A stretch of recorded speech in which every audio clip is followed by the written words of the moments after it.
Welcome back guys. ನಿಮ್ಮ ಪ್ರೀತಿಯ story ಪ್ಲಾನೆಟ್ಗೆ ಸ್ವಾಗತ. ನೀವೆಲ್ಲ ಶಿವಾಜಿ ಮಹಾರಾಜರ ಕಥೆಗಳನ್ನ ಕೇಳಿರ್ತೀರಾ. ಅದರಲ್ಲಿ ಒಂದು ಕತೆ ಪ್ರಕಾರ ಶಿವಾಜಿ ಮಹಾರಾಜ್ ಒಬ್ಬ ರಾಜನ ಹತ್ರ ಹೋದಾಗ ಅವನು ಸ್ನೇಹದಿಂದ ಅಪ್ಕೊಂಡು ನಂತರ ಬೆನ್ನಿಗೆ ಚೂರಿ ಹಾಕೋ ಸಂದರ್ಭದಲ್ಲಿ ಶಿವಾಜಿಯವರು ಆ ದೈತ್ಯ ವ್ಯಕ್ತಿಯ ಹೊಟ್ಟೆಯನ್ನ ಕಬ್ಬಿಣದ ಉಗುರುಗಳಿಂದ ಸೀಳಿ ಕೊಂದು ಹಾಕಿದ್ದ ಕಥೆಯನ್ನ ಕೇಳಿರ್ತೀರಾ. ಮತ್ತೆ ಈ ಫೋಟೋನ ಸಾಮಾನ್ಯವಾಗಿ ನೋಡಿರ್ತೀರಾ ಅಂತ ಅನ್ಕೊಂಡಿದ್ದೀನಿ. ಆದ್ರೆ ಆ ದೈತ್ಯ ವ್ಯಕ್ತಿ ಯಾರು, ಯಾವ ಸಂಸ್ಥಾನದ ರಾಜ, ಇವರಿಬ್ಬರ ಮಧ್ಯೆ ಅವತ್ತು ನಡೆದಿದ್ದು ಏನು ಅನ್ನೋದರ ಪೂರ್ತಿ ಕಥೆನೆ ರಾಜ ಶಿವಾಜಿ ಸಿನಿಮಾ. ಈ ಸಿನಿಮಾ ಮರಾಠಿ ಮತ್ತೆ ಹಿಂದಿ ಲ್ಯಾಂಗ್ವೇಜ್ ಅಲ್ಲಿ ಬಿಟ್ರೆ ಬೇರೆ ಯಾವ ಲ್ಯಾಂಗ್ವೇಜ್ ಅಲ್ಲೂ ಸಿಗಲ್ಲ. ಹಾಗಾಗಿ ನಿಮಗೆ ಕನ್ನಡದಲ್ಲಿ ಎಕ್ಸ್ಪ್ಲೈನ್ ಮಾಡಕ್ ಹೊರಟಿದ್ದೀನಿ. ಇಂಥ ನೈಜ ಘಟನೆಗಳ ಮೇಲೆ ಮಾಡಿದ ಸಿನಿಮಾಗಳ ಎಕ್ಸ್ಪ್ಲನೇಷನ್ ವಿಡಿಯೋ ಮೇಲೆ ಆಸಕ್ತಿ ಇದ್ರೆ ಕೂಡಲೇ ನಮ್ಮ ಚಾನಲ್ಗೆ ಸಬ್ಸ್ಕ್ರೈಬ್ ಮಾಡ್ಕೊಳ್ಳಿ. ಬನ್ನಿ ಈಗ ರಾಜ ಶಿವಾಜಿ ಸಿನಿಮಾ ಕತೆ ಒಳಗಡೆ ಹೋಗೋಣ.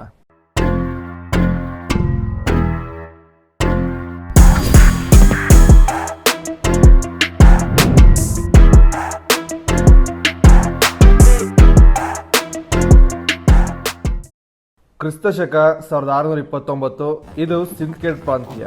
ಇವರು ಶಿವಾಜಿ ಮಹಾರಾಜರ ತಾಯಿ ರಾಜಮಾತೆ ಜೀಜಾಬಾಯಿ ಮತ್ತೆ ಇವರು ಲಕ್ಕೋಜಿ ರಾವ್ ಜಾಧವ್. ಜೀಜಾಬಾಯಿ ಅವರ ತಂದೆ ಶಿವಾಜಿ ಅವರ ತಾತ. 1629 ಸಮಯದಲ್ಲಿ ಸಿಂಧ್ ಪ್ರಾಂತ್ಯ ಸುಲ್ತಾನರ ಆಳ್ವಿಕೆಯಲ್ಲಿ ಇರುತ್ತೆ. ಲಕ್ಕೋಜಿ ರಾಜೆ ನಿಜಾಮರ ರಾಜ ನಿಜಾಂ ಶಾಹಿ ಕೆಳಗಡೆ ಅಹಮದ್ ನಗರ ಸುಲ್ತಾನೇಟ್ ಆಗಿ ಕಾರ್ಯನಿರ್ವಹಿಸ್ತಾ ಇರ್ತಾರೆ. ಯಾಕಂದ್ರೆ ಲಕ್ಕೋಜಿ ಅವರ ಬಳಿ 10,000 ಜನ ಮರಾಠರ ಸೈನ್ಯ ಇರುತ್ತೆ. ಒಂದು ದಿನ ನಿಜಾಂ ಶಾಹಿ ಸಾಮಾನ್ಯ ಭೇಟಿಯಂತೆ ಲಕ್ಕೋಜಿ ಅವರನ್ನ ದೌಲತಾಬಾದ್ ಕೋಟೆಯ ದರ್ಬಾರ್ಗೆ ಕರೆಸಿ ಗೌರವದಿಂದ ಸ್ವಾಗತ ಮಾಡಿಕೊಂಡು ಅವರ ಸೇವೆಗೆ ಒಂದಷ್ಟು ಭೂಮಿನ ಬಹುಮಾನ ಕೊಡುವ ನೆಪದಲ್ಲಿ ಲಕ್ಕೋಜಿ ಅವರು ತಲೆಬಾಗಿ ಸ್ವೀಕರಿಸಬೇಕಾದ್ರೆ ಹಿಂದೆಯಿಂದ ಅವರನ್ನ ಅವರ ಜನನ ಅವರ ಮಗನನ್ನು ಸೇರಿಸಿ ಕೊಂದು ಹಾಕ್ಬಿಡ್ತಾನೆ. ಲಕ್ಕೋಜಿ ಕೊನೆಯುಸಿರೆಳೆಯೋಕೆ ಮುಂಚೆ ನಿಜಾಂ ಶಾಹಿ, ನೀನು ನಮ್ಮ ಶತ್ರುವಾಗಿದ್ದಾಗ ನಿಮ್ಮ ಶಕ್ತಿ ಸಾಮರ್ಥ್ಯ ನನ್ನ ನಿದ್ದೆಗೆಡಿಸಿತ್ತು. ಈಗ ನನ್ನ ಸ್ನೇಹಿತ ಆಗಿದ್ಯಾ, ನನ್ನ ಶತ್ರು ಆಗಿದ್ದ ನೀನು ನನ್ನ ಜೊತೆ ಸೇರ್ತಿದ್ಯಾ ಅಂದ್ರೆ ಅದು ಇನ್ನೂ ಭಯಂಕರ. ನಾನು ಪ್ರತಿದಿನ ನಿದ್ದೆ ಮಾಡೋಕ್ಕಾಗಲ್ಲ ಅಂತ ಹೇಳಿ ಬೆನ್ನಿ ಹಿಂದೆ ಕತ್ತಿ ಹಾಕಿಸಿದಾಗ ಲಕ್ಕೋಜಿ, ನಿಮ್ಮ ಬೆನ್ನಿಗೆ ಚೂರಿ ಹಾಕೋ ಪ್ರವೃತ್ತಿಯ ಬಗ್ಗೆ ಮರಾಠರಿಗೆ ಅರಿವು ಮೂಡ್ತಿದ್ದಂಗೆ ನಿನ್ನ ನಾಶಕ್ಕೆ ಕ್ಷಣಗಣನೆ ಶುರುವಾಗುತ್ತೆ ಅಂತ ಹೇಳಿ ಪ್ರಾಣ ಬಿಡ್ತಾರೆ. ಈ ಸಮಯದಲ್ಲಿ ಶಿವಾಜಿ ಮಹಾರಾಜ್ ಅವರು ಇನ್ನೂ ಅವರ ತಾಯಿ ಗರ್ಭದಲ್ಲಿ ಇರ್ತಾರೆ. ಶಿವಾಜಿ ಅವರ ತಂದೆ ಶಹಾಜಿ ರಾಜೆ ಭೋಸ್ಲೆ ಲಕ್ಕೋಜಿ ಅವರ ತರಾನೇ ನಿಜಾಮರ ಕೆಳಗೆ ಸುಲ್ತಾನೇಟ್ ಆಗಿ ಕಾರ್ಯನಿರ್ವಹಿಸ್ತಾ ಇರ್ತಾರೆ. ನಿಜಾಂ ಶಾಹಿ ಈ ರೀತಿ ತನ್ನ ಮಾವನನ್ನ ಕೊಂದಿದ್ದು ಶಹಾಜಿ ರಾಜೆ ಭೋಸ್ಲೆ ಅವರ ಮನಸ್ಸಿಗೆ ತುಂಬಾ ಘಾಸಿ ಉಂಟು ಮಾಡುತ್ತೆ. ರಾಜಮಾತಾ ಜೀಜಾಬಾಯಿ ಅವ್ರಿಗಂತೂ ಇದು ನುಂಗಲಾರದ ತುತ್ತಾಗುತ್ತೆ. ರಾಜಮಾತೆಯಾಗಿ ಬದುಕಬೇಕಾದ ತಾನು ತನ್ನ ಕುಟುಂಬನೇ ಈ ರೀತಿ ದೌರ್ಜನ್ಯಕ್ಕೆ ಒಳಗಾಗ್ತಿರೋದು ಮನಸ್ಸಲ್ಲಿ ದೊಡ್ಡ ಗಾಯ ಮಾಡುತ್ತೆ. ಆದ್ರೆ ಏನು ಮಾಡಕ್ಕಾಗಲ್ಲ, ಅಸಹಾಯಕತೆ. ಯಾಕಂದ್ರೆ ಇಡೀ ಮಹಾರಾಷ್ಟ್ರ ಸುಲ್ತಾನರ ಕೈಲಿದೆ. ನಿಜಾಂ ಶಾಹಿ ದರ್ಪ ದೌರ್ಜನ್ಯ ಅಷ್ಟಕ್ಕೆ ಮುಗಿಯಲ್ಲ. ಅವನಿಗೆ ಹಿಂದೂ ಮರಾಠರು ಅಂದ್ರೆ ಆಗಲ್ಲ. ಈಗ ಪುಣೆ ಮೇಲೆ ಕಣ್ಣಿಡ್ತಾನೆ. ಹಲವಾರು ಹಳ್ಳಿಗಳಿಗೆ ಹೋಗಿ ಮುಗ್ಧ ಜನರ ಮೇಲೆ ದೌರ್ಜನ್ಯ ಮಾಡಿ ಒಂದು ಹಳ್ಳಿಲಿ ಎಲ್ಲರೂ ದಸರಾ ಹಬ್ಬನ ಆಚರಿಸ್ತಿದ್ದಾಗ ಏಕಾಏಕಿ ಅವರ ಕಡೆ ಬೆಂಕಿಯ ಬಾಣಗಳು ಬರೋಕೆ ಶುರುವಾಗುತ್ತೆ. ಆ ಬಾಣಗಳಿಗೆ ಮಕ್ಕಳು, ಯುವಕರು, ಹೆಂಗಸರು, ವೃದ್ಧರು ಹಲವಾರು ಜನ ಬಲಿಯಾಗ್ತಾರೆ. ಅಷ್ಟೇ ಅಲ್ಲದೆ ನಿಜಾಮರ ಸೈನಿಕರು ಬಂದು ತಮ್ಮ ಮುಗ್ಧ ಜನರನ್ನ ದೌರ್ಜನ್ಯದಿಂದ ಸಾಯಿಸಿ ಗುಡಿಸಲುಗಳಿಗೆಲ್ಲ ಬೆಂಕಿ ಹಚ್ಚಿ ಇಡೀ ಊರದೇ ನಾಶ ಮಾಡ್ತಾರೆ. ಮಾರದಿನ ಬೆಳಿಗ್ಗೆಯಿಂದಾನೇ ಪುಣೆ ಇವತ್ತಿನಿಂದ ಸತ್ ಹಾಗೆ. ಶಹಾಜಿ ರಾಜೆ ಭೋಸ್ಲೆ ಆದಿಲ್ ಶಾ ವಿರುದ್ಧ ದಂಗೆ ಎಬ್ಬಿಸ್ತಿರೋ ಕಾರಣ ಪುಣೆಗೆ ಈ ಶಿಕ್ಷೆ ನೀಡಲಾಗಿದೆ. ಇನ್ನು ಮುಂದೆ ಪುಣೆಯ ಪ್ರಾಂತ್ಯಗಳು ಆದಿಲ್ ಶಾ ಆಳ್ವಿಕೆಯಲ್ಲಿರ್ತವೆ ಅಂತ ಹೇಳಿ ಕತ್ತೆಗೆ ನೇಗಿಲು ಕಟ್ಟಿ ಉಳಿಸಿ ಈ ಅಪವಿತ್ರ ಭೂಮಿಯಲ್ಲಿ ಯಾವುದೇ ರೀತಿಯ ವ್ಯವಸಾಯದ ಕೆಲಸಗಳು, ಹಬ್ಬ ಆಚರಣೆಗಳು ಯಾವುದನ್ನು ನಡೆಸಬಾರದು ಅಂತ ನಿರ್ಬಂಧ ಸಾರಿ ಹೋಗ್ತಾರೆ. ಇಲ್ಲಿ ಬದುಕುಳಿದ ನಿರ್ಗತಿಕರಿಗೆ ನಮ್ಮನ್ನೆಲ್ಲ ಕಾಪಾಡೋಕೆ, ಆ ನಿಜಾಮರ ಹಿಡಿತದಿಂದ ಬಿಡಿಸೋಕೆ ನಾವು ಪೂಜೆ ಮಾಡೋ ದೇವರು ಬರೋದಿಲ್ಲ ಅಂತ ನಂಬಿಕೆಗಳನ್ನೇ ಕಳ್ಕೊಂಡ್ಬಿಟ್ಟಿರ್ತಾರೆ. ಅದೇ ಸಮಯದಲ್ಲಿ ಅಂದ್ರೆ ಫೆಬ್ರವರಿ 1930ರಲ್ಲಿ ಶಿವಾಜಿ ಮಹಾರಾಜರ ಜನನ ಆಗುತ್ತೆ. ಶಿವಾಜಿ ಅವರಿಗೂ ಮುಂಚೆ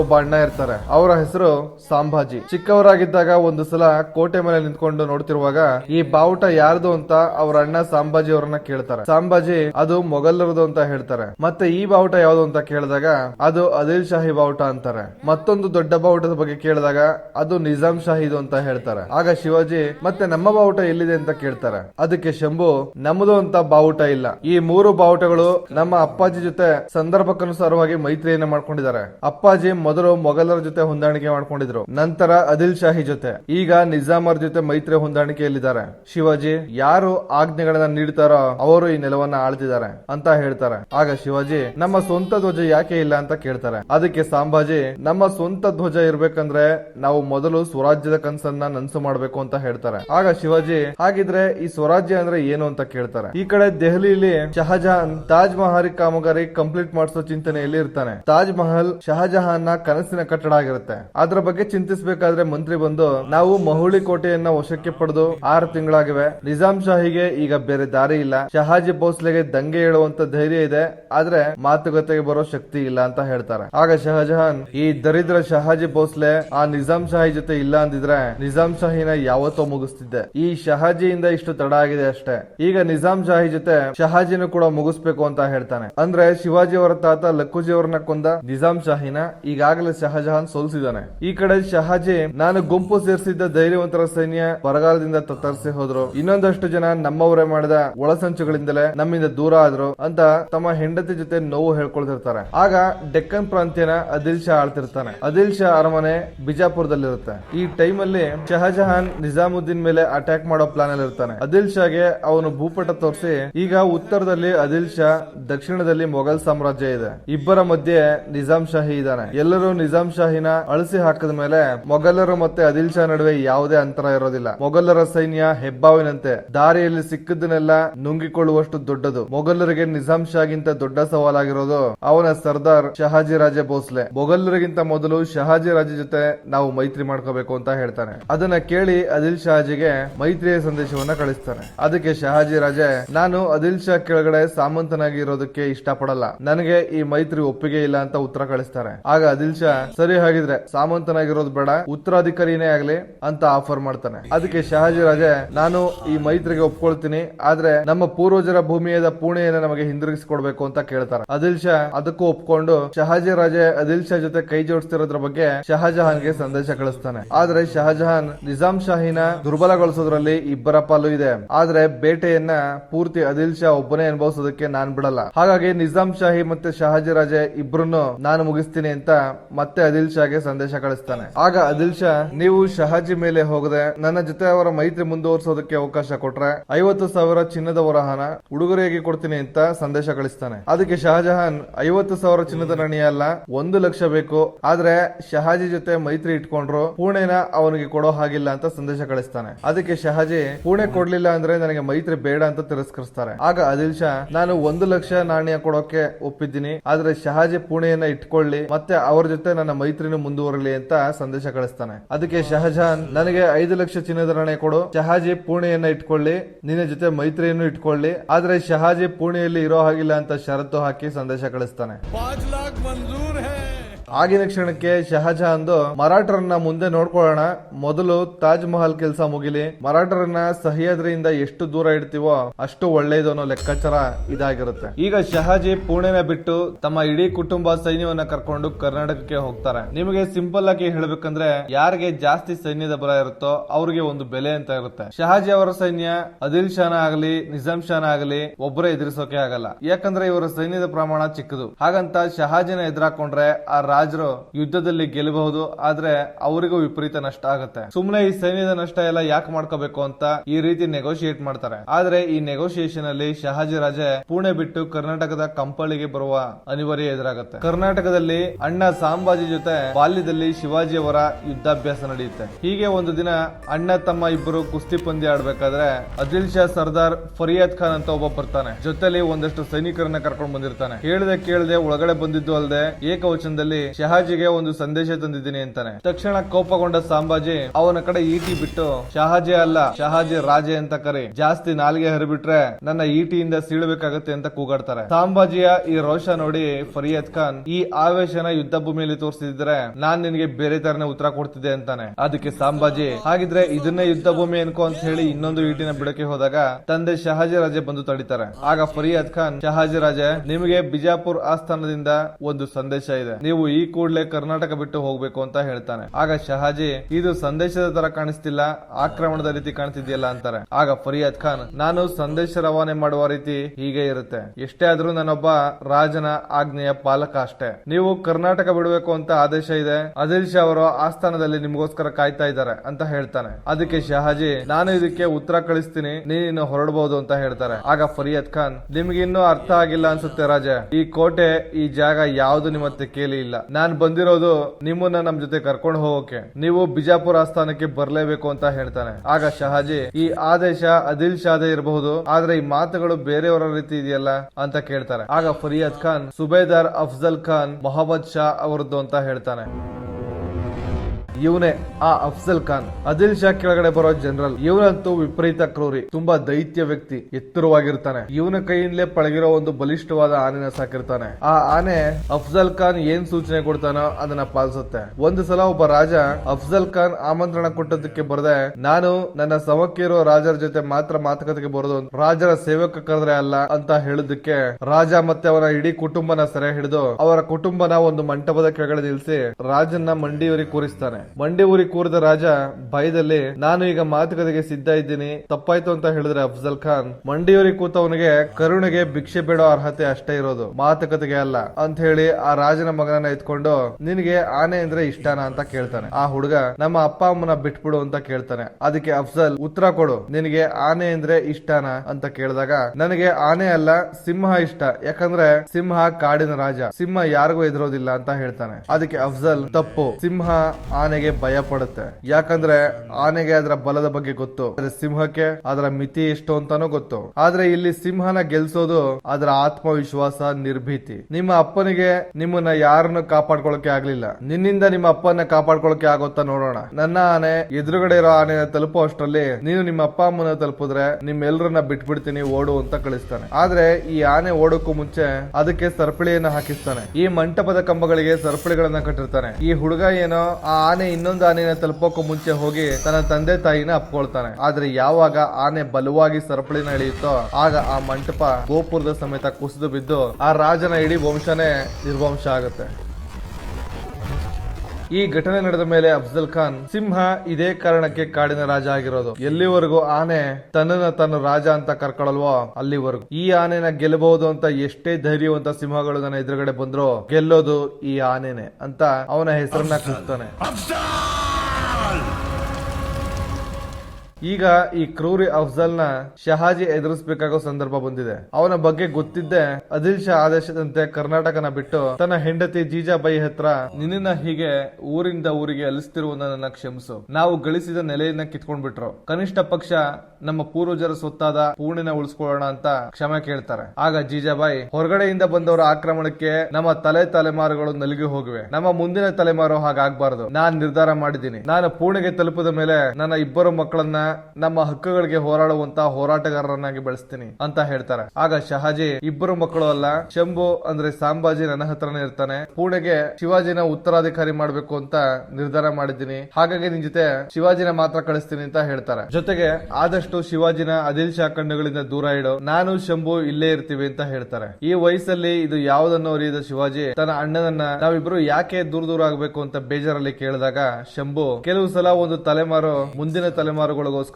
ಎಲ್ಲವನ್ನ ತ್ಯಜಿಸುವಂತಹ ಅನಿವಾರ್ಯ ಎದುರಾಗುತ್ತೆ, ಆ ತ್ಯಾಗ ಗುಣ ಇದ್ರೆ ಮಾತ್ರ ಮುಂದಿನ ತಲೆಮಾರುಗಳಿಗೆ ಒಳ್ಳೆ ಪರಂಪರೆಯನ್ನ ಕಟ್ಟಬಹುದು ಅಂತ ಹೇಳಿ ಸಮಾಧಾನ ಮಾಡ್ತಾರೆ. ಪಾಪ ಬಾಲ ಶಿವಾಜಿ, ನನಗಿದೆಲ್ಲ ಅರ್ಥ ಆಗಲ್ಲ, ನೀನು ಆದಷ್ಟು ಬೇಗ ಪುಣೆಗೆ ಬರ್ತೀನಿ ಅಂತ ಪ್ರಮಾಣ ಮಾಡಿಸ್ಕೊಂಡು ತಪ್ಪಿಕೊಂಡು ಅಳ್ತಾರೆ. ಶಿವಾಜಿ ಮತ್ತೆ ಜೀಜಾಬಾಯಿ ಪುಣೆಗೆ ಬಂದು ತಮ್ಮ ಜನರ ಮೇಲೆ ಆಗಿರುವ ಆಕ್ರಮಣ ಅನಾಚಾರ ನೋಡಿದಾಗ ಇಬ್ಬರು ತುಂಬಾ ನೊಂದ್ಕೊಳ್ತಾರೆ. ಅಲ್ಲಿನ ಮುಗ್ಧ ಜನರು ರಾಜಮಾತೆಗೆ ನಮಸ್ಕಾರ ಮಾಡಿ ಸ್ವಾಗತ ಮಾಡ್ಕೊಳ್ತಿರ್ತಾರೆ. ಶಿವಾಜಿಗಂತೂ ಆ ಊರು ನಾಶ ಆಗಿರೋದನ್ನ ನೋಡಿ ಮನ್ಸಲ್ಲಿ ಕಳವಳ ಆಗುತ್ತೆ. ಎಲ್ರು ರಾಜಮಾತೆಗೆ ನಮಸ್ಕಾರ ಮಾಡ್ತಿದ್ರೆ ಒಬ್ಬ ಮುದುಕಿ ಮಾತ್ರ ತನ್ನ ಪಾಡಿಗೆ ತಾನು ಕೂತ್ಕೊಂಡು ಅಡಕೆ ಕೊಡ್ತಿರ್ತಾಳೆ. ಶಿವಾಜಿನ ನೋಡಿ, ಬಂದ ನೋಡು ನಮ್ಮ ರಾಜ, ನಮ್ಮ ಮನೆಗಳಿಗೆಲ್ಲ ಬೆಂಕಿ ಹಚ್ಚಿ ದೇವಸ್ಥಾನಗಳನ್ನ ನಾಶ ಮಾಡ್ಬಿಟ್ಟಿದ್ದಾರೆ, ನಮ್ಮ ರಾಜನಿಗೆ ಈ ವಿಷಯ ಗೊತ್ತಿದೆಯೋ ಇಲ್ವೋ, ಹೆಂಗಸರು ಮಕ್ಕಳು ಗಂಡಸರು ಎಲ್ಲರನ್ನು ಆ ರಾಕ್ಷಸರು ಅವಮಾನ ಮಾಡಿದ್ದಾರೆ, ನಮ್ಮ ರಾಜನಿಗೆ ಈ ವಿಷಯ ಗೊತ್ತಿದೆಯೋ ಇಲ್ವೋ, ಎಲ್ಲೋ ಕುತ್ಕೊಂಡು ಯಾರೋ ಆದೇಶ ಕೊಟ್ರೆ ಇಲ್ಲಿಗೆ ಬಂದು ಕತ್ತೆಯಿಂದ ಈ ಭೂಮಿನ ಉಳಿಸಿ ಈ ಜಾಗನ ಅಪವಿತ್ರ ಮಾಡಿದ್ರು, ನಮ್ಮ ರಾಜನಿಗೆ ಈ ವಿಷಯ ಗೊತ್ತಿದೆಯೋ ಇಲ್ವೋ, ಹೋಳಿ ಹಬ್ಬದ ದಿನ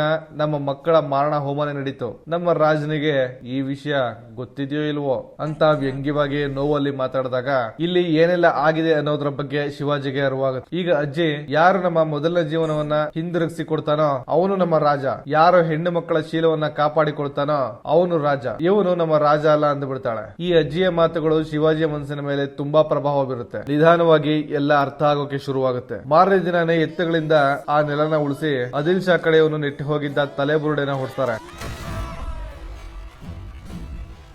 ಇನ್ನು ಮುಂದೆ ಈ ಜನಗಳ ಮಧ್ಯೆ ತಾನು ಒಬ್ಬನಾಗಿ ಬದುಕ್ತಾ ಜನಗಳ ವಿಶ್ವಾಸವನ್ನ ಗಳಿಸ್ತಾ ಬೆಳಿತಾರೆ.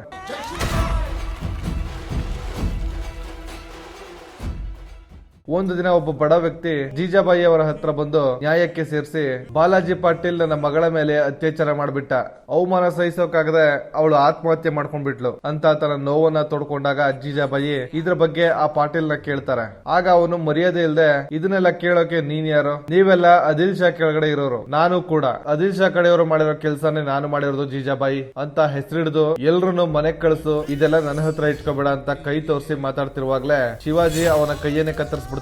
ಈಗ ಶಿವಾಜಿ, ಪಾಟೀಲ್ ಇದು ಅದಿಲ್ ಶಾ ದರ್ಬಾರ್ ಅಲ್ಲ, ಇದು ರಾಣಿ ಜೀಜಾಬಾಯಿ ನ್ಯಾಯಪೀಠ. ನೋಡು ಪಾಟೀಲ್, ಈ ಸ್ವರಾಜ್ಯದಲ್ಲಿ ಹೆಣ್ಣಿನ ಶೀಲದ ವಿಷಯಕ್ಕೆ ಯಾರೇ ಹೋಗ್ಲಿ ಈ ಶಿವಾಜಿಯ ಕತ್ತಿಯ ಹರಿತವನ್ನ ನೋಡ್ಬೇಕಾಗತ್ತೆ ಅಂತ ಇನ್ನೊಂದು ಕೈಯನ್ನು ಕತ್ತರಿಸಿ ತನ್ನ ಜನರಿಗೆ ಇವನ ಕಾಲುಗಳನ್ನು ಕತ್ತರಿಸಿ ಊರು ಮಧ್ಯೆ ನೇತು ಹಾಕಿ, ಇದರಿಂದ ದುಷ್ಟರಿಗೆ ಮುಂದೆ ಇಂತ ಕೆಲಸ ಮಾಡಿದವನಿಗೆ ತಲೆನೇ ತೆಗಿತೀವಿ ಅಂತ ಸಂದೇಶ ಹೋಗುತ್ತೆ ಅಂತ ಆದೇಶ ಕೊಡ್ತಾರೆ. ಪುಣೆಯಲ್ಲಿ ದಿನೇ ದಿನೇ ಮತ್ತೆ ಸಾಂಬಾಜಿ ಪ್ರಭಾವ ಜಾಸ್ತಿ ಆಗ್ತದೆ ಅಂತ ಅದಿಲ್ ಶಾಗೆ ವಿಷಯ ಮುಟ್ಟಿದ್ರು ಅವ್ರನ್ನ ಚಿಕ್ಕ ಹುಡುಗರು ಅಂತ ನೆಗ್ಲೆಕ್ಟ್ ಮಾಡ್ತಾನೆ. ಆದ್ರೆ ಅಫ್ಜಲ್ ಖಾನ್ಗೆ ಈ ತರ ವಿಷಯಗಳು ಕಿವಿಗೆ ಬಿದ್ದಾಗ ಫರಿಯದ್ ಖಾನ್ ನ ಕಳಿಸಿ ಒಂದು ಹಳ್ಳಿಲಿ ಬಾಲಕರನ್ನ ಕಟ್ಟಿ ಹಾಕಿಸಿ ಅವ್ರಿಗೆ ಇವರ ಧರ್ಮದ ಪ್ರಕಾರ ಮುಂಜಿ ಮಾಡಕ್ಕೆ ಹೊರಟಿರ್ತಾರೆ. ಫರಿಯದ್ ಖಾನ್ ಕಡೆಯವರು ಕತ್ತಿನ ಕೈಗೆ ಕೊಳ್ತಿದ್ದಂಗೆ ಸಾಂಬಾಜಿ ಬಂದು ಅವ್ರನ್ನ ತಡಿತಾರೆ. ಆಗ ಫರಿಯದ್ ಖಾನ್, ನೀನ್ ಇನ್ನೂ ರಾಜರ ಆದೇಶಗಳ ವಿರುದ್ಧ ಕಡ್ಡಿ ಅಲಾಡ್ಸೋದನ್ನ ಬಿಟ್ಟಿಲ್ವಾ ಅಂತ ಕೇಳ್ತಾನೆ. ಅದಕ್ಕೆ ಶಂಭುರಾಜೆ, ರಾಜ ಆದವನ್ಗೆ ಪ್ರಪಂಚನ ಗೆಲ್ಲೋ ಆಕಾಂಕ್ಷೆ ಇರ್ಬೇಕೆ ಹೊರತು ಮಕ್ಕಳ ಆಟ ಆಡೋ ನೀಚ ಆಸೆಗಳಲ್ಲ ಅಂತಾರೆ. ಅದಕ್ಕೆ ಫರಿಯದ್ ಖಾನ್, ನಿನ್ನ ದೇಹದ ಜೊತೆ ನಿನ್ನ ಅಹಂಕಾರನೂ ಬೆಳೆದಿದೆ, ನೀನು ನಮ್ಮ ತರನೇ ಅದಿಲ್ ಶಾ ಗುಲಾಮ ಅನ್ನೋದನ್ನ ಮರಿಬೇಡ ಅಂತ ಹೇಳ್ತಾನೆ. ಆಗ ಶಂಭುರಾಜೆ, ಗುಲಾಮ ನೀನು, ನಮ್ಮ ವಂಶ ನಮಗೆ ಆಳೋದನ್ನ ಅಷ್ಟೇ ಹೇಳ್ಕೊಟ್ಟಿರೋದು, ನಮ್ಮ ನಿಯಮದ ಪ್ರಕಾರ ಎಲ್ಲರಿಗೂ ಅವ್ರದೇ ಆದ ಧರ್ಮನ ಆಚರಿಸೋ ಹಕ್ಕಿದೆ ಅಂತ ಹೇಳಿ ಆ ಮಕ್ಕಳ ಬಟ್ಟೆಯನ್ನ ಎತ್ಕೊಡೋಕೆ ಹೋದಾಗ ತಡೆದವನನ್ನ ಹೊಡೆದು, ನನ್ನ ಕೈಯಲ್ಲಿ ಬಿದ್ರು ದೊಣ್ಣೆ ಇರೋದು ನಿನ್ನ ಅದೃಷ್ಟ, ಕತ್ತಿ ಇದ್ದಿದ್ರೆ ಕತೆ ಬೇರೆ ತರನೇ ಇರ್ತಿತ್ತು ಅಂತ ಹೇಳ್ತಾರೆ. ಆಗ ಫರಿಯದ್ಗೆ, ಆಜ್ಞೆ ಪಾಲಿಸಲಿಲ್ಲ ಅಂದ್ರೆ ನಿನ್ನ ಅದಿಲ್ ಶಾ ವಿರುದ್ಧ ಇದ್ರು ದಂಗೆಕೋರ ಅಂತ ಪರಿಗಣಿಸಬೇಕಾಗತ್ತೆ ಅಂತ ಹೇಳ್ತಾನೆ. ಅದಕ್ಕೆ ಶಂಭುರಾಜೆ, ಹಾಗಿದ್ರೆ ಈ ದಂಗೆಕೋರ್ನ ಹೆಸರು ಸಂಭಾಜಿ ಶಹಾಜಿ ರಾಜೆ ಭೋಸ್ಲೆ ಅಂತ ಹೋಗಿ ಹೇಳು ಅಂತಾನೆ ಹೇಳ್ಬಿಡ್ತಾರೆ. ಈ ವಿಷಯ ತಿಳಿದಿದೆ ಅದಿಲ್ ಶಾ ಫರಿಯದ್ ಖಾನ್ ನಡೆದದನ್ನ ಹೇಳಿದಾಗ ಅದಿಲ್ ಶಾಹಿ ಆಘಾತ ಆದವಂತರ ಕೂತ್ ಬಿಡ್ತಾನೆ. ಕೈ ಬಾಯಿ ಏನು ಮೂಮೆಂಟ್ಸ್ ಇರಲ್ಲ. ಅವನ ಸೇವಕ ಹೋಗಿ ಪರೀಕ್ಷೆ ಮಾಡಿದ್ರೆ ಜೀವ ಹೊರಟೋಗಿದೆ ಅಂತ ರಾಣಿಗೆ ಸನ್ನೆ ಮಾಡ್ತಾನೆ. ತಕ್ಷಣ ರಾಣಿಗೆ ದುಃಖ ಅಂತೂ ಆಗಲ್ಲ. ಇನ್ನು ಮುಂದೆ ನನ್ನ ಮಗನ ದರ್ಬಾರಲ್ಲಿ ನಾನು ಆಳ್ವಿಕೆ ನಡೆಸಬಹುದಲ್ಲ ಅಂತ ಖುಷಿನೇ ಪಡ್ತಾಳೆ. ಅದಿಲ್ ಶಾಹಿ ಸಾಯೋದನ್ನೇ ಖದೀಜಾ ಸುಲ್ತಾನ್ ಕಾಯ್ತಾ ಇರ್ತಾಳೆ. ಎಲ್ರು ನಮ್ಮ ರಾಜ ಸತ್ ಹೋದ ಅಂತ ಅಲ್ಲಾಹಲ್ಲಿ ಪ್ರಾರ್ಥನೆ ಮಾಡೋವಾಗ್ಲೇನೆ ಅದಿಲ್ ಶಾ ಮತ್ತೆ ಚೇತರಿಸ್ಕೊಳ್ತಾನೆ. ಅದನ್ನ ನೋಡಿ ಖದೀಜಾ ಸುಲ್ತಾನ ಮಗನಿಗೆ ಪೇಟ ತೆಗಿ ಅಂತ ಸನ್ನೆ ಮಾಡ್ತಾಳೆ.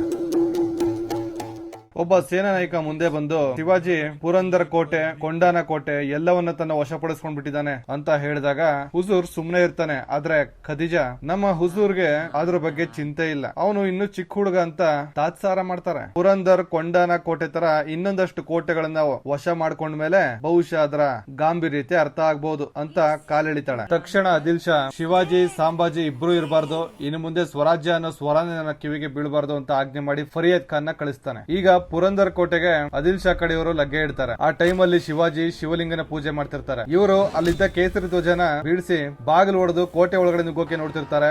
ಆದ್ರೆ ಆ ಕಡೆಯಿಂದ ದೈತ್ಯ ಕಾಡಿನ ಕೋಣಗಳು ರಭಸವಾಗಿ ಓಡಿ ಬರ್ತಿರ್ತವೆ. ಈ ಸೈನಿಕರಿಗೆ ಬೇರೆ ಕಡೆ ಔತ್ಕೊಳ್ಳಕ್ಕೆ ಅವಕಾಶ ಇಲ್ಲ. ಒಂದು ಅವುಗಳ ರಭಸಕ್ಕೆ ಸಿಗಬೇಕು, ಇಲ್ಲ ಎತ್ತರದಿಂದ ಬಿದ್ದು ಸಾಯ್ಬೇಕು. ಈಗ ಆ ಕಾಡಮೆಗಳು ಬಂದು ಒಂದಷ್ಟು ಸೈನಿಕರನ್ನ ಬಲಿ ತಗೊಳ್ತವೆ. ಈಗ ಶಿವಾಜಿ ಆ ಕಾಡಕ್ಕೆ ಇಳಿತಾರೆ. ಹಿಂದೆನೆ ಅವರ ಮರಾಠಿಗರ ಸೈನ್ಯ ಕೂಡ ಬರುತ್ತೆ. ಎರಡು ಬಣಗಳ ನಡುವೆ ಭೀಕರ ಕಾಳಗ ನಡೆಯುತ್ತೆ. ಶಿವಾಜಿ ಆಕ್ರಮಣಕ್ಕೆ ಹಲವಾರು ಸೈನಿಕರು ಬಲಿಯಾಗ್ತಾರೆ. ಈಗ ಒಬ್ಬ ಸೈನ್ಯದ ನಾಯಕ ಶಿವಾಜಿಗೆ ಎದುರಾಗ್ತಾನೆ. ಇಬ್ಬರು ಭೀಕರವಾಗಿ ಯುದ್ಧ ಮಾಡ್ತಾರೆ. ಶಿವಾಜಿ ಕೂಡ ತುಂಬಾ ಗಾಯಗೊಳ್ತಾರೆ. ಆದ್ರೂ ಆ ಸೈನ್ಯಾಧ್ಯಕ್ಷನ ಹೊಡೆದು ಸಾಯಿಸೋದ್ರಲ್ಲಿ ಯಶಸ್ವಿಯಾಗ್ತಾರೆ. ಶಿವಾಜಿ ರಕ್ತದ ಮಡುವಿನಲ್ಲಿ ಇರ್ತಾರೆ. ಅವರ ಮೈ ಮೇಲೆ ಬೇರೆ ಶವಗಳು ಬಿದ್ದು ಶಿವಾಜಿ ಕೂಡ ಪ್ರಜ್ಞೆ ತಪ್ಪಿರ್ತಾರೆ. ಆಗ ಅಣ್ಣ ಶಂಭು ಸ್ವರಾಜ್ಯದ ಬಗ್ಗೆ ಹೇಳಿದ ಮಾತುಗಳು ನೆನಪಾಗಿ ಕಣ್ಣು ಬಿಡ್ತಾರೆ. ಎದ್ದು ಬಂದಿದ್ದೆ ಇನ್ನಷ್ಟು ಸೈನಿಕರನ್ನ ಕೊಚ್ಚಿ ಬಿಸಾಕ್ತಾರೆ. ಇವರ ಆರ್ಭಟ ನೋಡಿ ಶತ್ರು ಪಡೆ ಅಲ್ಲಿಂದ ಓಡ್ ಹೋಗುತ್ತೆ. ಈಗ ಶಿವಾಜಿ ಕೇಸರಿ ಧ್ವಜ ಹಿಡ್ಕೊಂಡು, ನಮ್ಮ ನೆಲದಲ್ಲಿ ನಮ್ಮ ಧ್ವಜ ಮಾತ್ರ ಇರಬೇಕು, ಈ ದಿನ ಕೇವಲ ನಾವು ಧ್ವಜವನ್ನ ಹರಿಸಿಲ್ಲ, ಒಂದು ಕ್ರಾಂತಿಗೆ ಕಿಚ್ಚು ಹಚ್ಚಿದೀವಿ. ಈ ಕ್ರಾಂತಿ ನಮ್ಮ ತಾಯಿ ನಾಡಿಗಾಗಿ, ಈ ಕ್ರಾಂತಿ ನಮ್ಮ ನೆಲದ ಧ್ವಜಕ್ಕಾಗಿ, ಈ ಕ್ರಾಂತಿ ನಮ್ಮ ಆತ್ಮಾಭಿಮಾನವನ್ನ ಎತ್ತಿ ಹಿಡಿಯುತ್ತೆ. ಹರ ಹರ ಮಹಾದೇವ್ ಅಂತ ಎಲ್ಲರನ್ನ ಹುರಿದುಂಬಿಸ್ತಾರೆ. ಈ ಹೋರಾಟ ಮುಗಿದ ಮೇಲೆ ಅವರ ಪ್ರೀತಿಯ ಹೆಂಡತಿ ಗಾಯಗಳಿಗೆ ಮುಲಾಮು ಹಾಕ್ತಾರೆ. ಶಿವಾಜಿ ಮತ್ತು ಅವರ ಹೆಂಡತಿ ನಡುವೆ ತುಂಬಾ ಅನ್ಯೋನ್ಯತೆ ಇರುತ್ತೆ. ಶಿವಾಜಿ ಅವರನ್ನ ತುಂಬಾ ಪ್ರೀತಿಸ್ತಾರೆ. ಅವರ ಪತ್ನಿ ಕೂಡ ಶಿವಾಜಿ ಅವರನ್ನ ವಿಪರೀತ ಹಚ್ಕೊಂಡಿರ್ತಾರೆ. ಶಿವಾಜಿ ಅವರನ್ನ ಮರಾಠಿಗರು ಅಕ್ಷರಶಃ ತಮ್ಮ ದೇವರು ಅನ್ನೋ ರೀತಿಯಲ್ಲಿ ನೋಡ್ತಿರ್ತಾರೆ. ಈಗ ಆದಿಲ್ ಶಾಗೆ ಶಿವಾಜಿ ತಾನು ಕಳಿಸಿದ್ದ ಮೂಸೆ ಖಾನ್ ನ ಕೊಂದು ಅವರ ಸೈನ್ಯವನ್ನು ಓಡಿಸೋದ್ರ ಬಗ್ಗೆ ಗೊತ್ತಾಗುತ್ತೆ. ಆಗ ಶಂಭು ಬಗ್ಗೆ ಏನಾದ್ರು ಮಾಹಿತಿ ಇದೆಯಾ ಅಂತ ಕೇಳ್ತಾನೆ. ಅದಕ್ಕೆ ಫರಿಯಾದ್ ಖಾನ್, ಮೊದಲೆಲ್ಲ ಶಂಭು ಬರೀ ಒಂದು ಬಿದಿರಿನ ಲಾಠಿ ಹಿಡ್ಕೊಂಡು ಬರ್ತಿದ್ದ, ಆದ್ರೆ ಈಗ ಬೇರೆ ಆಯುಧನೇ ತರ್ತಿದ್ದಾನೆ ಅಂತ ಶಂಭು ಫರಿಯಾದ್ ಖಾನ್ ಮೇಲೆ ಅಟ್ಯಾಕ್ ಮಾಡಕ್ಕೆ ಹೋಗಿದ್ದಾಗ ನಡೆದ ಘಟನೆಯನ್ನ ಹೇಳ್ತಾನೆ. ಈ ಆಕ್ರಮಣದಲ್ಲಿ ಶಂಭು ರಾಜೆ ಅಕ್ಷರಶಃ ಹುಲಿ ತರ ಇವನ ಸೈನ್ಯದ ಮೇಲೆ ಇರಿಗಿರ್ತಾರೆ. ಅವರ ಆಯುಧ ಕೂಡ ವಿಭಿನ್ನವಾಗಿರುತ್ತೆ, ಅಷ್ಟೇ ಭಯಂಕರವಾಗಿರುತ್ತೆ. ಒಂದು ಸಲ ಶತ್ರು ತಲೆಗೆ ಹೊಡೆದ್ರೆ ಅವನು ಎದ್ದು ಬರೋಕೆ ಆಗಲ್ಲ. ಹೊಟ್ಟೆ ಒಳಗಡೆ ಚುಚ್ಚಿದ್ರೆ ಒಳಗಿಂದ ಮಾಂಸ ಖಂಡಗಳನ್ನು ಸೇರಿಸಿ ಎಳ್ಕೊಂಡು ಬರುವಂತ ಆಯುಧ ಮಾಡಿಸ್ಕೊಂಡಿರ್ತಾರೆ. 30 ಜನ ಸಂಭಾಜಿ ಮೇಲೆ ಅಟ್ಯಾಕ್ ಮಾಡಿದ್ರು ಅಷ್ಟು ಜನರನ್ನು ಹೊಡೆದು ಮುಗಿಸ್ತಾರೆ. ಕೊನೆಗೆ ಫರಿಯಾದ್ ಖಾನ್ ಸಂಭಾಜಿ ಜೊತೆ ಅಖಾಡಕ್ಕೆ ಇಳಿತಾನೆ. ಆದ್ರೆ ಸಂಭಾಜಿ ಆಕ್ರಮಣದ ಮುಂದೆ ಫರಿಯಾದ್ ಖಾನ್ ಆಟ ನಡೆಯೋದಿಲ್ಲ. ತುಂಬಾ ಬೇಗ ಸೋಲು ಒಪ್ಕೊಳ್ತಾನೆ. ಆಗ ಸಂಭಾಜಿ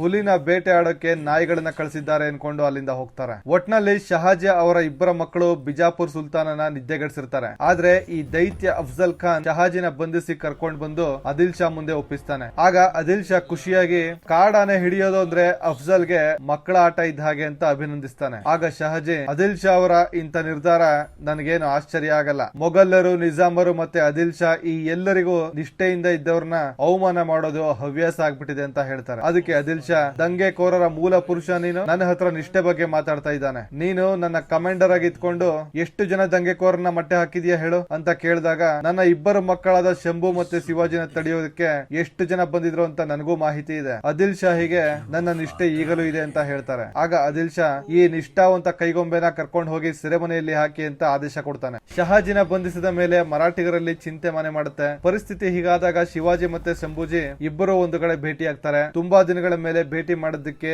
ಇಬ್ಬರ ಕಣ್ಣಂಚಲ್ಲೂ ನೀರು ತುಂಬಿಕೊಂಡಿರುತ್ತೆ. ಈಗ ತಂದೆ ಶಹಾಜಿ ಅವರನ್ನ ಹೇಗೆ ಬಿಡಿಸ್ಕೊಂಡು ಬರೋದು ಅಂತ ಶಿವಾಜಿ ಕೇಳಿದಾಗ, ಶಂಭು ಬಿಜಾಪುರನ ಮಿಂಚಿನ ವೇಗದಲ್ಲಿ ಆಕ್ರಮಣ ಮಾಡಬೇಕು, ಸೆರೆಮನೆ ಒಳಗಡೆ ನುಗ್ಗಿ ಬಿಡಿಸ್ಕೊಂಡು ಬರ್ಬೇಕು ಅಂತ ಹೇಳ್ತಾರೆ. ಅದಕ್ಕೆ ಶಿವಾಜಿ, ಅದು ಅಷ್ಟು ಸುಲಭದ ಕೆಲಸ ಅಲ್ಲ ಅಣ್ಣ, ಒಂದೇ ಒಂದು ತಪ್ಪು ನಡೆ ನಮ್ಮ ಇಡೀ ಯೋಜನೆಯನ್ನ ತಲೆ ಕೆಳಗಾಕ್ಸುತ್ತೆ ಅಂತ ಹೇಳ್ತಾರೆ. ಆಗ ಶಂಭು, ತುಂಬಾ ತಡ ಮಾಡೋದಕ್ಕಾಗಲ್ಲ, ಒಂದೊಂದು ದಿನ ಕಳೆದ ಹಾಗೆಲ್ಲ ಅಪ್ಪಾಜಿ ಪ್ರಾಣಕ್ಕೆ ಅಪಾಯ ಇದೆ ಅಂತ ಹೇಳ್ತಾರೆ. ಆಗ ಶಿವಾಜಿ, ನನಗೆ ಇದ್ರ ಬಗ್ಗೆ ಸ್ವಲ್ಪ ಯೋಚನೆ ಮಾಡೋಕೆ ಸಮಯ ಕೊಡಿ ಅಂತ ಕೇಳ್ತಾರೆ. ಈಗ ಶಂಭು ತಮ್ಮ ತಾಯಿ ಬಗ್ಗೆ ವಿಚಾರಿಸಿಕೊಂಡು ಅಲ್ಲಿಂದ ಹೊರಡ್ತಾರೆ. ಶಿವಾಜಿ ಶಹಜಹಾನ್ಗೆ ಶಹಜಹಾನ್ ನ ಮಗ ಮುರದ್ ಬಕ್ಷ್ ಕಡೆಯಿಂದ ಸಹಾಯ ಕೋರಿ ಒಂದು ಪತ್ರ ಬರೆಸ್ತಾರೆ. ಶಹಜಹಾನ್ ಸಹಾಯಕ್ಕೆ ಒಪ್ಪಿ ಆದಿಲ್ ಶಾಹಿಗೆ ಒಂದು ಸಂದೇಶ ಕಳಿಸ್ತಾನೆ. ಅದೇನೆಂದ್ರೆ, ಶಿವಾಜಿ ರಾಜೆ ಮೊಘಲ್ ಸಾಮ್ರಾಜ್ಯದ ವಿಶ್ವಾಸವನ್ನ ಗಳಿಸಿದ್ದಾರೆ. ಹಾಗಾಗಿ ಈಗ ಅವರ ತಂದೆಯ ಸೌಖ್ಯ ಸಾಮ್ರಾಟ್ ಶಹಜಹಾನ್ ನ ಆದ್ಯತೆಯಾಗಿದೆ. ಶಹಾಜಿ ರಾಜೆಯನ್ನ ಕೂಡಲೇ ಬಿಡುಗಡೆ ಮಾಡಬೇಕು. ಅವರಿಗೆ ಏನಾದ್ರೂ ಹೆಚ್ಚು ಕಡಿಮೆ ಆದ್ರೆ ಮೊಘಲ್ ಸಾಮ್ರಾಜ್ಯಕ್ಕೆ ಸವಾಲು ಅಂತ ಪರಿಗಣಿಸಬೇಕಾಗುತ್ತೆ. ಬುದ್ಧಿವಂತಿಕೆಯಿಂದ ನಡ್ಕೊಳ್ಳಿ ಅಂತ ಬರೆದಿರುತ್ತೆ. ಈ ಕಡೆ ಅಫ್ಜಲ್ ಶಹಾಜಿನ ಜೀವಂತವಾಗಿ ಬಿಟ್ಟುಕೊಂಡ್ರೆ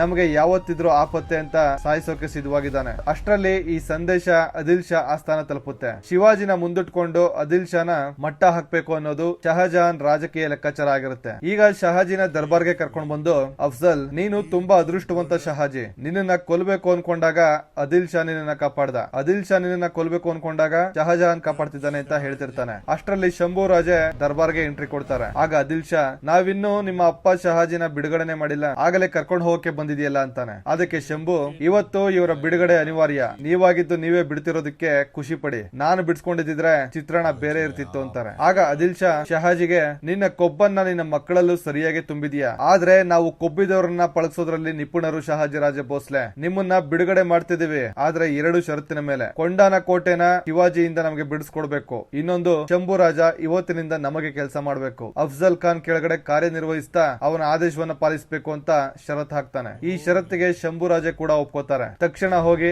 ಅಫ್ಜಲ್ ಪಕ್ಕ ನಿಂತ್ಕೊಳ್ತಾರೆ. ಆಗ ಅಫ್ಜಲ್, ನೋಡಿದ್ಯಾ ಶಂಭು, ಇಲ್ಲಿಂದ ಆಚೆಗೆ ನೀನು ನನ್ನ ಗುಲಾಮ ಅಂದಾಗ ಶಂಭು ರಾಜೆ, ಬಹುಶಃ ನಿನ್ನ ಸಾಮರ್ಥ್ಯದ ಮೇಲೆ ರಾಜನಿಗೆ ಅನುಮಾನ ಇರಬಹುದು, ಅದಕ್ಕೆ ನಿನ್ನ ಜೊತೆ ಶಂಭು ಅನ್ನೋ ಶಕ್ತಿನ ಜೊತೆಗೂಡಿಸಿದ್ದಾರೆ ಅಂತ ಮಾತಲ್ಲಿ ತಿರುಗೇಟ್ ಕೊಡ್ತಾರೆ. ಮುಂದೆ ಒಂದು ದಿನ ಕನಕಗಿರಿ ಕೋಟೆ ಮೇಲೆ ಅಫ್ಜಲ್ ಖಾನ್ ನೇತೃತ್ವದಲ್ಲಿ ಆಕ್ರಮಣ ನಡೀತಾ ಇರುತ್ತೆ. ಆಗ ಸೈನ್ಯದ ಮುನ್ನೆಲೆಯಲ್ಲಿ ಇಬ್ಬರು ನಿಂತಿದ್ದಾಗ ಅಫ್ಜಲ್, ನಾನು ಆಕ್ರಮಣಕ್ಕೆ ಹೋಗ್ತೀನಿ, ಅಪ್ಪ ಖಾನ್ ಬೇರೆ ದಾರಿಯಿಂದ ಪಲಾಯನ ಸಾಧ್ಯತೆಗಳಿವೆ, ನಾನು ಬರೋವರೆಗೂ ನೀನು ಇಲ್ಲೇ ಪೊಸಿಷನ್ ಅಲ್ಲಿ ಇರು ಅಂತ ಹೇಳ್ತಾನೆ. ಆದ್ರೆ ಸಂಭಾಜಿ, ಆಕ್ರಮಣದ ನೇತೃತ್ವ ನಾನು ವಹಿಸ್ತೀನಿ, ನೀನು ಇಲ್ಲೇ ಪೊಸಿಷನ್ ಅಲ್ಲಿ ಇರು ಅಂತ ತಿರುಗಿಸಿ ಹೇಳ್ತಾರೆ. ಅದಕ್ಕೆ ಅಫ್ಜಲ್ ಅಫ್ಜಲ್ ಪ್ರತಿ ಸಲನು ಇದೇ ಮೊಂಡುತನ ತೋರ್ತೀಯ ಅಂತ ಹೇಳ್ತಾನೆ. ಆಗ ಶಂಭು ಗೆಲುವು ನಮ್ಮದಾಗ್ಬೇಕಂದ್ರೆ ಮೊಂಡುತನ ಇರ್ಲೇಬೇಕು ಅಂತ ಅದಕ್ಕೂ ಉತ್ತರ ಕೊಡ್ತಾರೆ. ಆಗ ಅಫ್ಜಲ್ ಸೈನ್ಯ ನನ್ನ ಆದೇಶದ ಮೇಲೆ ನಿಂತಿದೆ, ಹುಕುಂ ಕೊಡೋದು ನಾನೇ ಎಂದಾಗ ಶಂಭು ಹುಕುಂ ಕೊಡೋದು ರಾಜ ಮಾತ್ರ, ದುರಾದೃಷ್ಟವಶ ನೀನು ರಾಜ ಅಲ್ಲ ಅಂತ ಪ್ರತ್ಯುತ್ತರ ಕೊಟ್ಟು ಆಜ್ಞೆ ವಿರುದ್ಧ ತಾನೇ ಆಕ್ರಮಣದ ಮುಂದಾಳತ್ವ ವಹಿಸ್ತಾರೆ. ಇದು ಅಫ್ಜಲ್ಗೆ ಈಗ ಹರ್ಟ್ ಆಗುತ್ತೆ. ಮೊದಲೇ ಈ ಅಫ್ಜಲ್ಗೆ ತನ್ನ ಮಾತಿಗೆ ಗೌರವ ಕೊಡದೇ ಇರೋರು ಕಂಡ್ರೆ ಆಗಲ್ಲ, ವಿಪರೀತ ಕೋಪ ಬರುತ್ತೆ. ಆಗ ಅಫ್ಜಲ್ಗೆ ಅವನ ಗುರು ಪೀರ್ ಬಾಬಾ ಹೇಳಿದ ಒಂದು ಮಾತು ನೆನಪಾಗುತ್ತೆ, ನೀನೊಬ್ಬ ರಾಜನ ಆಜ್ಞೆ ಪಾಲಿಸೋ ಗುಲಾಮ ಅಫ್ಜಲ್, ವಿಧಿ ಯಾವತ್ತು ತನ್ನ ಮನಸ್ಸಿನ ಮಾತನ್ನ ಮಾತ್ರ ಕೇಳೋನ್ಗೆ ಒಲಿಯುತ್ತೆ ಅಂತ ಹೇಳಿರ್ತಾರೆ. ಅದನ್ನ ನೆನಪಿಸ್ಕೊಂಡು ಸಾಂಬಾಜಿ ಮೇಲಿರೋ ಕೋಪಕ್ಕೆ ಫಿರಂಗಿ ಬತ್ತಿಗೆ ಬೆಂಕಿ ಹಚ್ಚಿ ಅವರ ಪಾಡ್ಗ ಅವರಲ್ಲಿ ಯುದ್ಧ ಮಾಡ್ತಿದ್ರೆ ಸೀದಾ ಅವ್ರ ಕಡೆ ಗುರಿ ತಿರುಗಿಸಿ ಗುಂಡು ಹಾರಿಸ್ಬಿಡ್ತಾನೆ. ಈ ಗುಂಡು ಶಂಭು ಅವರ ದೇಹ ತಾಗಿದ್ದೆ ಅವರ ದೇಹ ತುಂಬಾ ದೂರಕ್ಕೆ ಹೋಗಿ ಬೀಳುತ್ತೆ. ಈಗ ಅಫ್ಜಲ್ ಶಂಭು ಹತ್ರ ಬಂದು, ಹೇ ಶಂಭು, ಪದವಿ ಇದ್ದವನು ಮಾತ್ರ ರಾಜ ಆಗಲ್ಲ, ಮರಾಠಿಗರ ವಿಧಿ ಎರಡೇ, ಒಂದು ನಮ್ಮ ಕೈಲಿ ಸಾಯೋದು, ಇನ್ನೊಂದು ನಮಗೆ ಗುಲಾಮ್ಗಿರಿ ಮಾಡ್ಕೊಂಡು ಬದುಕೋದು ಅಂತ ಹೇಳ್ತಾನೆ. ಆಗಲೂ ಶಂಭು, ಯಾವ ದಿನ ಮರಾಠಿಗರ ಆಳ್ವಿಕೆ ಬರುತ್ತೋ ಆ ದಿನ ನಿಜವಾದ ರಾಜ ಹುಡ್ತಾನೆ. ನೀನು ಎಷ್ಟೇ ದಿನ ಎಷ್ಟೇ ಯುದ್ಧಗಳನ್ನ ಗೆದ್ರೋ ಕೊನೆವರೆಗೂ ನಿನ್ನ ವಿಧಿ ಒಬ್ಬ ರಾಜನಿಗೆ ಗುಲಾಮನಾಗಿರೋದು ಮಾತ್ರ ಅಂತ ಹೇಳ್ತಾರೆ. ಆಗ ಅಫ್ಜಲ್ ಕತ್ತಿ ಹಾಕಿ ಸಾಯಿಸ್ಬಿಡ್ತಾನೆ. ಪಾಪ ಶಂಭು ಶಿವಾಜಿ ಅವ್ರಿಗೆ ನಾನು ಪುಣೆಗೆ ಹಿಂದಿರುಗಿ ಬಂದೇ ಬರ್ತೀನಿ ಅಂತ ಹೇಳಿದ ಮಾತನ್ನ ಉಳಿಸ್ಕೊಳ್ಳೋಕೆ ಆಗದೆ ಕೊನೆಯುಸಿರೆಳಿತಾರೆ. ಅಣ್ಣನ ಸಾವಿನ ಸುದ್ದಿ ಕೇಳಿ ಶಿವಾಜಿ ಅವರು ಎಷ್ಟು ನೊಂದ್ಕೊಳ್ತಾರೆ ಅಂದ್ರೆ ಅವ್ರಿಗೆ ದುಃಖದಲ್ಲಿ ಯಾವ ಮಾತು ಬರಲ್ಲ. ಅಣ್ಣ ಅಂದ್ರೆ ಅಷ್ಟು ಪ್ರೀತಿ. ಇದನ್ನ ಅಮ್ಮನ ಹತ್ರ ಹೇಗೆ ಹೇಳಬೇಕು ಅಂತಾನೆ ಗೊತ್ತಾಗದೆ ತೊಳಲಾಡ್ತಿರ್ತಾರೆ. ಆದ್ರೆ ದುಃಖ ತುಂಬಿದ ಇವರ ಕಣ್ಣುಗಳನ್ನ ನೋಡಿನೇ ಅವರ ತಾಯಿಗೆ ಅರ್ಥ ಆಗ್ಬಿಡುತ್ತೆ. ಜೀಜಾಬಾಯಿ ಅವರು ಶಿವಾಜಿ ಹತ್ರ, ನನ್ನ ಮಗ ಹಠಾತ್ ಪ್ರವೃತ್ತಿಯವನು, ಸ್ವೇಚ್ಛಾಚಾರಿ, ನನ್ನ ಜೊತೆ ಬೆಳೆದಿದ್ರೆ ಅವನ ಸ್ವಭಾವವನ್ನ ಸ್ವಲ್ಪ ನಾನು ತಿದ್ದುಪಡಿ ಮಾಡ್ತಿದ್ದೆ. ನನ್ನ ಮಗನ್ನ ಕೊಂದವರು ಯಾರು ಶಿವಾಜಿ ಅಂತ ಕೇಳ್ತಾರೆ. ಶಿವಾಜಿ ಅಫ್ಜಲ್ ಖಾನ್ ಅಂತ ಹೇಳಿದಾಗ ನನಗೆ ಆ ಅಫ್ಜಲ್ ನ ತಲೆ ತಂದು ಕೊಡ್ತೀನಿ ಅಂತ ಮಾತು ಕೊಡುವಂತ ಪ್ರಮಾಣ ತಗೋತಾರೆ. ಅವರ ಅಂತ್ಯಕ್ರಿಯೆ ಎಲ್ಲ ಮುಗಿತಿರುವಾಗ ಶಿವಾಜಿಗೆ ಒಂದು ನ್ಯೂಸ್ ಬರುತ್ತೆ, ಒಬ್ಬ ಮಹಾಬಲೇಶ್ವರನ ಶಿಲ್ಪಿ ಒಂದು ಹುಡುಗಿ ಮೇಲೆ ಅತ್ಯಾಚಾರ ಮಾಡಿದ್ದಾನೆ ಅಂತ ಹೇಳ್ತಾರೆ. ಆಗ ಶಿವಾಜಿ, ಅದಕ್ಕೆ ಶಿಕ್ಷೆ ನಿಮಗೆ ಗೊತ್ತೇ ಇದೆಯಲ್ಲ, ಅವನ ಕೈ ಕಾಲುಗಳನ್ನ ಕತ್ತರಿಸಿ ಊರ್ ಮಧ್ಯೆ ನೇತು ಹಾಕಿ ಅಂತ ಹೇಳ್ತಾರೆ. ಆಗ ಇವರು, ಆದ್ರೆ ಈ ಹೇಳಿ ಜಾವಳಿ ಕೋಟೆಯಲ್ಲಿ ಬಚ್ಚಿಟ್ಕೊಂಡಿದ್ದಾನೆ ಅಂತ ಹೇಳ್ತಾರೆ. ಆಗ ಶಿವಾಜಿ, ಹಾಗಿದ್ರೆ ಚಂದ್ರರಾವ್ಗೆ ಈ ಸಂದೇಶ ಕಳಿಸಿ ಅವನನ್ನ ಈ ಕ್ಷಣನೇ ಬಂಧಿಸೋದಕ್ಕೆ ಹೇಳಿ ಅಂತ ಹೇಳ್ತಾರೆ. ಆಗ ಇವರೆಲ್ಲ ಮೌನವಾಗಿ ಏನು ಮಾತಾಡದೆ ತಲೆ ತೆಗಿಸ್ತಾರೆ. ಅದಕ್ಕೆ ಶಿವಾಜಿ ಕಾರಣ ಕೇಳಿದಾಗ ಆ ಅತ್ಯಾಚಾರಿಗೆ ಆಶ್ರಯ ಕೊಟ್ಟಿರೋದೇ ಚಂದ್ರರಾವ್ ಅಂತ ಹೇಳ್ತಾರೆ. ಚಂದ್ರರಾವ್ ಅಂದ್ರೆ ಶಿವಾಜಿ ಅವರ ಸಂಬಂಧಿಕ. ಈ ಹಿಂದೆ ಜಾವಳಿ ಕೋಟಿನ ಆದಿಲ್ ಶಾ ವಶದಿಂದ ಬಿಡಿಸ್ಕೊಂಡಾಗ ಅದನ್ನ ಚಂದ್ರರಾವ್ಗೆ ಶಿವಾಜಿ ಅವರು ಕೊಟ್ಟಿರ್ತಾರೆ. ವಿಶ್ವಾಸದ ಮೇಲೆ ಚಂದ್ರರಾವ್ ನಮ್ಮ ಸ್ವರಾಜ್ಯದ ಚಳುವಳಿಯಲ್ಲಿ ಒಬ್ಬ ನಿಷ್ಠಾವಂತ ಅನ್ನೋ ನಂಬಿಕೆ ಮೇಲೆ ಕೊಟ್ಟಿರ್ತಾರೆ. ಈ ಸಹಾಯನ ನಾನು ಯಾವತ್ತೂ ಮರೆಯೋದಿಲ್ಲ, ಸಾಯೋವರೆಗೂ ಚಿರಋಣಿ ಆಗಿರ್ತೀನಿ ಅಂತ ಚಂದ್ರರಾವ್ ಆ ದಿನ ಮಾತು ಕೊಟ್ಟಿರ್ತಾನೆ. ಆದ್ರೆ ಈಗ ಅವನ ನಡವಳಿಕೆ ಮಿತಿ ಮೀರಿ ಹೋಗಿರುತ್ತೆ. ಶಿವಾಜಿ ಕಡೆಯವರು ಚಂದ್ರರಾವ್ನ ಹತೋಟಿಗೆ ತರಬೇಕಾಗಿದೆ ರಾಜ, ನಮ್ಮ ಪ್ರದೇಶದ ವ್ಯಾಪಾರಿಗಳ ಹತ್ರ ಅವನು ಚಂದ ವಸೂಲಿ ಮಾಡ್ತಿದ್ದಾನೆ. ಸ್ವರಾಜ್ಯದ ಹೋರಾಟದಿಂದ ಹಿಂದೆ ಸರಿದವರೆಲ್ಲ ನಿರ್ಭಯವಾಗಿ ಜಾವಳಿಯಲ್ಲಿ ಚಂದ್ರರಾವ್ ಆಶ್ರಯದಲ್ಲಿ ಇದ್ದಾರೆ. ಅವನು ತನ್ನನ್ನು ತಾನು ರಾಜ ಅನ್ಕೊಂಡು ಭ್ರಮೆಯಲ್ಲಿದ್ದಾನೆ ಅಂತ ಹೇಳ್ತಾರೆ. ಆಗ ಶಿವಾಜಿ ಅವರಿಗೆ ಕೋಪ ಬಂದು, ಚಂದ್ರರಾವ್ ಸ್ವರಾಜ್ಯ ಹೋರಾಟದ ಒಂದು ಭಾಗವಾಗಿರ್ಲಿ ಅಂತ ಬಯಸಿದ್ದೆ, ಅವನು ಎಲ್ಲದರಲ್ಲೂ ಮಧ್ಯಸ್ಥಿಕೆ ವಹಿಸುವುದನ್ನ ನಿರ್ಲಕ್ಷ್ಯ ಮಾಡಿದ್ದೆ. ಈಗ ಅವನನ್ನ ಭ್ರಮೆಯಿಂದ ಆಚೆ ತರಬೇಕಾಗಿದೆ. ಸಂಬಂಧಿಕ ಅಂತ ಸಹಾನುಭೂತಿ ತೋರಿಸಿದ್ರೆ ಸ್ವರಾಜ್ಯವನ್ನ ನಿರ್ಲಕ್ಷಿಸುವ ಹಂತಕ್ಕೆ ಬಂದಿರೋದನ್ನ ನಾನು ಸಹಿಸೋದಿಲ್ಲ. ಜಾವಳಿ ಬಿಟ್ಟು ಹೊರಗಡೆ ಬಾ ಅಂತ ಸಂದೇಶ ಕಳಿಸ್ತಾರೆ. ಸಂದೇಶ ತಲುಪಿದಾಗ ಈ ಚಂದ್ರರಾವ್ 4 ಜನ ಗುಂಪನ್ನ ಕಟ್ಕೊಂಡು ರಾಜ ಆಗೋಕ್ಕಾಗಲ್ಲ, ಜಾವಳಿ ನಮ್ಮ ಪೂರ್ವಜರ ಭೂಮಿ, ಬೇಡದ ಮಧ್ಯಸ್ಥಿಕೆ ಆಪತ್ತನ್ನು ತಂದೊಡ್ಡುತ್ತೆ ಅಂತ ಅಹಂಕಾರದಿಂದ ಶಿವಾಜಿಗೆ ಉತ್ತರಿಸ್ತಾನೆ. ಶಿವಾಜಿಗೆ ಕೋಪ ನತ್ತಿಗೇರಿದ್ದೆ ಅದೇ ರಾತ್ರಿ ಜಾವಳಿ ಕೋಟೆಗೆ ಪ್ರಯಾಣ ಬೆಳೆಸ್ತಾರೆ.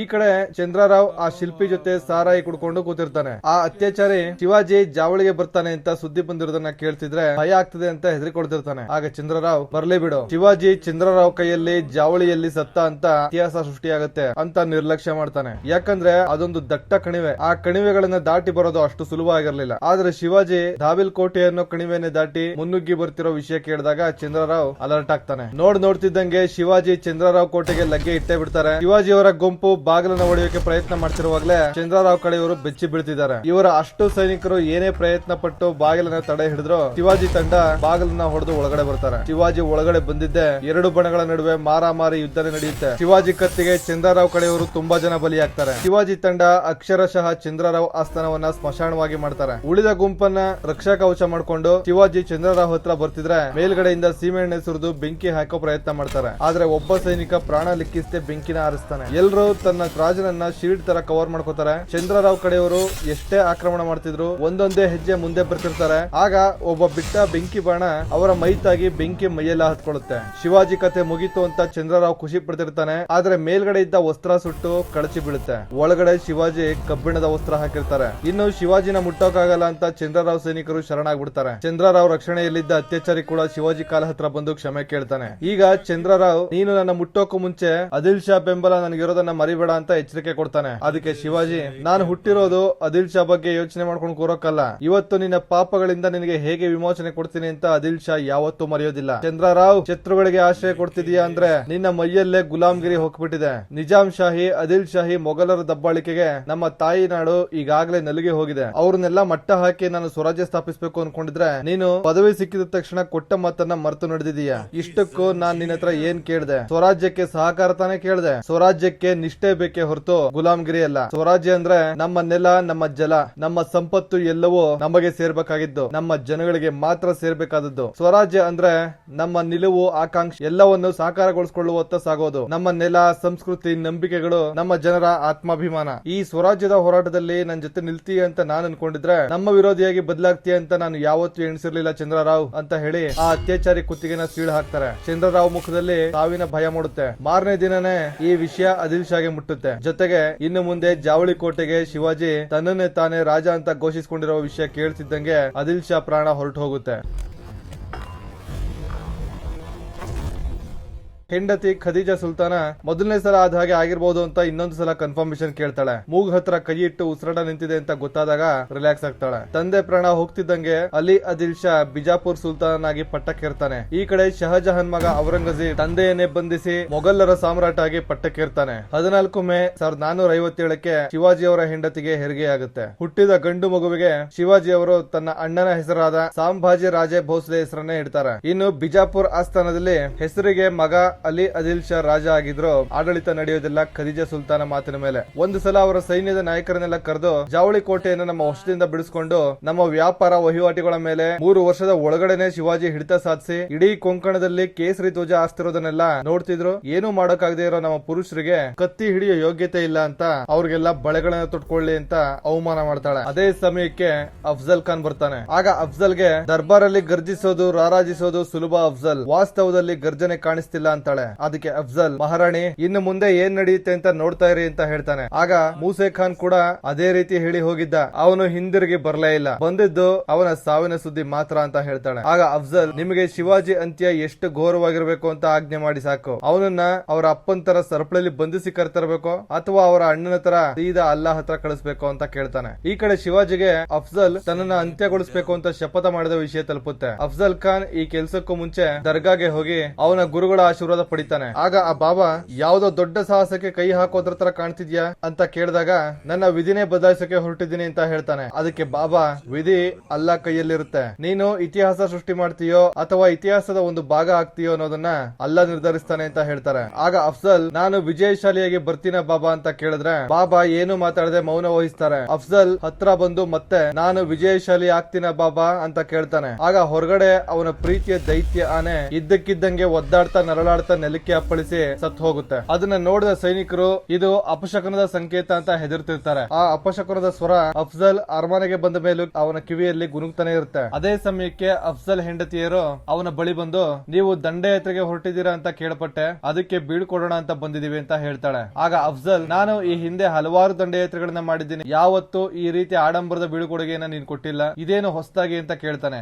ಅದಕ್ಕೆ ಅವಳು, ಏನೋ ಗೊತ್ತಿಲ್ಲ, ಈ ಸಲ ನಿಮ್ಮನ್ನ ವೈಭವದಿಂದ ಬೀಳ್ಕೊಡ್ಬೇಕು ಅಂತ ಅನಿಸ್ತು, ಅದಕ್ಕೆ ಬಂದ್ವಿ ಅಂತ ಹೇಳ್ತಾಳೆ. ಆಗ ಅಫ್ಜಲ್ ಅವರ ಹತ್ರ ಬಂದು ಮುಖದಲ್ಲಿ ಬೀಳ್ಕೊಡುಗೆ ಸಂಭ್ರಮಕ್ಕಿಂತ ಭಯನೇ ಎದ್ದು ಕಾಣ್ತಿದ್ಯಲ್ಲ, ಇದಕ್ಕೆ ಕಾರಣ ಏನು ಅಂತ ಕೇಳ್ತಾನೆ. ಹೆಂಡತಿ ಮೌನವಾಗಿರ್ತಾಳೆ. ಆಗ ಇನ್ನೊಬ್ಬ ಹೆಂಡತಿ, ಅಕ್ಕನಿಗೆ ಪೀರ್ ಬಾಬಾ ನೀವು ಕೇಳಿದ್ ಏನು ಉತ್ತರಿಸದೇ ಇರೋ ಕಾರಣ ಆತಂಕ ಆಗಿದೆ ಅಂತ ಹೇಳ್ತಿದ್ರು ಅಂತ ಹೇಳ್ತಾಳೆ. ತಕ್ಷಣ ಅಫ್ಜಲ್, ಉತ್ತರ ನಾನ್ ಕೊಡ್ತೀನಿ ಅಂತ ಹೇಳಿ ಅವಳ ಕುತ್ತಿಗೆ ಹಿಸ್ಗೆ ಅಲ್ಲೇ ಕೊಂದು ಉಳಿದ ಹೆಂಡತಿಯರನ್ನೆಲ್ಲ ಕಲ್ಲಿಗೆ ಸರಪಳಿ ಹಾಕಿ ಕಟ್ಟಾಕಿ ನೀರಿಗೆ ಎಸ್ತು ಸಾಯಿಸೇ ಬಿಡ್ತಾನೆ. ಈ ಘಟನೆಯಲ್ಲಿ ಒಟ್ಟು 63 ಜನ ಹೆಂಡತಿಯರನ್ನ ಅಫ್ಜಲ್ ಅಮಾನವೀಯವಾಗಿ ಕೊಂದು ಬಿಡ್ತಾನೆ. ಯಾಕಂದ್ರೆ ಅವನಿಗೆ ಅವನ ಸಾಮರ್ಥ್ಯದ ಮೇಲೆ ಯಾರೇ ಅನುಮಾನ ಪಟ್ಟರೂ ಹಿಡಿಸೋದಿಲ್ಲ.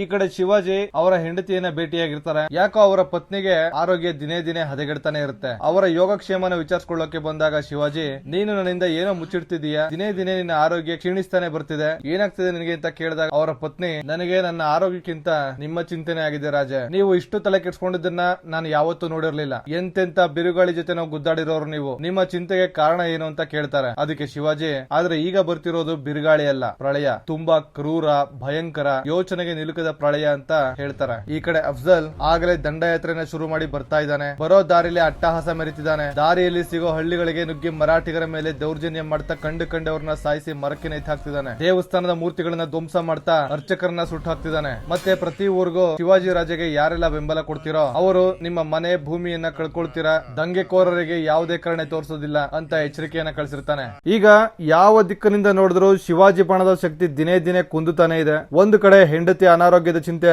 ಇನ್ನೊಂದು ಕಡೆ ಅಫ್ಜಲ್ ಖಾನ್ ಶಿವಾಜಿ ಬೆಂಬಲಿಗರನ್ನ ಕೊಂಡ್ಕೊಂಡು ತನ್ನ ಕಡೆ ಸೆಳೆದ್ಬಿಟ್ಟ. ಜೊತೆಗೆ ಅವನ ಸೈನ್ಯನೂ ದೊಡ್ಡದು. ಅಫ್ಜಲ್ ಖಾನ್ ಶಿವಾಜಿ ಕೈಯಿಂದ ಸಾಯ್ತಾನೆ ಅನ್ನೋದು ನಿಮ್ಗಾಗ್ಲೇ ಗೊತ್ತಿದೆ. ಆದ್ರೆ ಇಂಥ ಸಿಚುಯೇಷನ್ ಅಲ್ಲಿ ಶಿವಾಜಿ ಹೇಗೆ ಈ ಸವಾಲನ್ನು ಟ್ಯಾಕಲ್ ಮಾಡಿದ್ರು ಅನ್ನೋದೇ ಒಂದು ರೋಚಕವಾದ ಕಥೆ. ದೈತ್ಯ ಅಫ್ಜಲ್ ಖಾನ್ ಮುಖಾಮುಖಿ ಸಿಕ್ಕಿದ್ರು ಅವನನ್ನ ಮುಟ್ಟೋದು ಅಷ್ಟು ಸುಲಭದ ಮಾತೇ ಅಲ್ಲ.